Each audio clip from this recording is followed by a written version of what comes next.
পুলিশের সাথে গেছে, যে বাড়িওয়ালার বাসায় ছিল এই বাড়িওয়ালাও গেছে, কেউ তো আসে না থানা থেকে। পোস্টম্যাডাম করুক কেন পরে লাশ দিয়ে শুয়া কাক আগে জল্লাদ আছে না, অন্য তার জল্লাদ নেই, মইরা গেছে, শেষ জাহান নামে গেছে। হ্যালো, মোবাইল টাকা পাঠা, আমি বাড়ির যাম গা, লাসানো পরে থাও, আমি সিগনেচার দিছি, শেষ, যেটা মনে ওইটা করুক গা। ওই যে এই থানার মধ্যে গেছে 2-2.5 ঘন্টা হয়েছে, এটা কোনো মার্ডার করছে, এটা কোবাই কাটতে লেছে কেউ, তাইলে এইটা কি পোস্টম্যাডাম করবো? থানার গেছে বেড়ারা, ওখানে পুলিশের কোনো খবরই নেই। টাকাটা মোবাইল আমি যাম গা, আমার খুব ক্লান্ত লাগতেছে। যদি আরো 12টা মতো চাইতো আমি আর নই মোর মুস্টুক করে মরিতাম গা।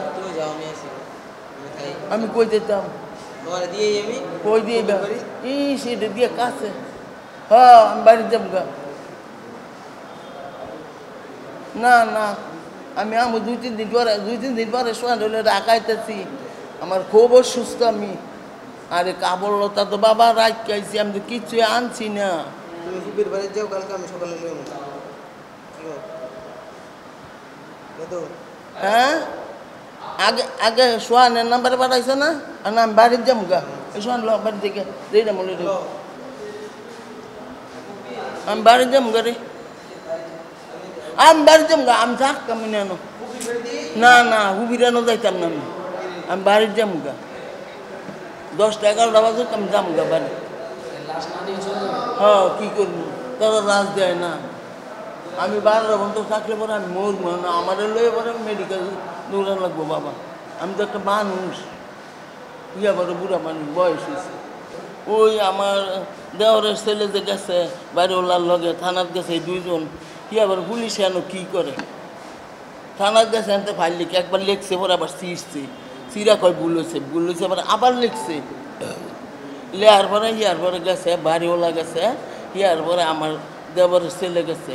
এখন তো তারা থানার তৈরি না, যে এই জায়গার লাশটা 10টা বাজে দামন করো, আমরা মনে করছি যে সন্ধ্যার সময় লাশটা দিয়ে দিলে আমরা বাড়িতে দামন কাপন করতাম। অসহ্য হয়ে গেছি, মানুষ কত নেমে থাকতে তারা কী করে থানা। আগে থেকে শ্বাসকষ্টের সমস্যা ছিল, তো সমস্যাটা আর কি এত বড় গভীরভাবে হয় না কোনো সময়। তো ওই কালকে রাত্রে 3:30টাতে আর কি 3:30টার দিকে উনি বুকে প্রচণ্ড ব্যথা অনুভব করতেছিল। তো ওনার যে বাড়িওয়ালা, তো উনি আর কি কয়েকজনকে নিয়ে এই হসপিটালে নিয়ে আসছে 4টা বাজে আর কি আস্তে আস্তে। তো যখন নিয়ে আসার পরে 1 ঘন্টা পরে ডাক্তার আর কি ডিক্লেয়ার দিয়েছে যে উনি আর কি মারা গেছে। তারপর আমার দাদার আর কি আইডি কার্ড ছিল, আইডি কার্ড থেকে আমাদের বাসার লোকেশন জানছে, যে ওইখানে গেছে, গিয়ে আমাদেরকে বলছে। তারপর আমরা আসছি আর কি ওনার সাথেই, আস্তে 12টা-1টা বাজছে। তো আসার পরে আর কি কতগুলো ফর্মালিটিস ছিল, আমার আর কি দাদু সাইন নিছে। তো এরকম অনেক ফর্মালিটিস পূরণ করে অ্যাট লাস্ট আর কি থানায় জানি কি একটা ক্লিয়ারেন্স লাগবে, দেন ওইটা আনতে গিয়ে এখন 2 ঘন্টা হয়েছে। কারণ আমরা তো জানাজা দিয়েছি আর কি 10টা বাজে, তো 10টার আগে যদি না হয় তাহলে তো আর কি জিনিসটা অন্যরকম হয়ে যায় না। এখন পর্যন্ত কিন্তু আমরা এখানে যেটি দেখছি যে তার স্বজনরা অপেক্ষা করছেন জল্লাদ শাহজাহানের লাশ নেওয়ার জন্য, কারণ তিনি মৃত্যুবরণ করেছেন প্রায় দুপুর নাগাদ। এরপর থেকে নানাভাবে এখানে লাশটি মর্গে পড়ে আছে।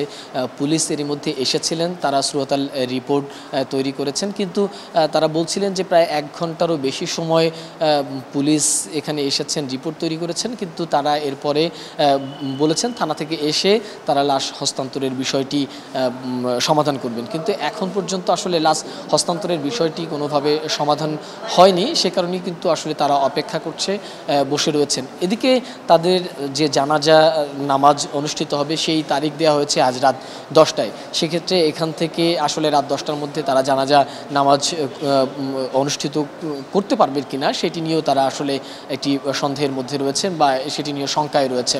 এখন কেন আসলে এখন পর্যন্ত তার লাশটি হস্তান্তর করা হচ্ছে না সেই প্রশ্নও কিন্তু তারা তুলছিলেন। এবং পুলিশ আমরা এখন পর্যন্ত যেটি জানতে পেরেছি যে পুলিশ বলছে যে তারা পোস্টমর্টেম ছাড়া আসলে লাশটি হস্তান্তর করতে চান না, এবং স্বজনরা বলছে যেহেতু তাদের অভিযোগ নেই এবং এটি একটি স্বাভাবিক মৃত্যু, সে কারণে তারা পোস্টমর্টম ছাড়াই আসলে লাশটিকে নিয়ে যেতে চাইছে। দর্শক, আমরা আপনাদেরকে রাজধানীর সোহরাওয়ার্দী মেডিকেল কলেজ থেকে জল্লাদ শাহজাহানের যে লাশ মর্গে রয়েছে রয়েছে সেই সর্বশেষ পরিস্থিতি জানাবার চেষ্টা করছিলাম।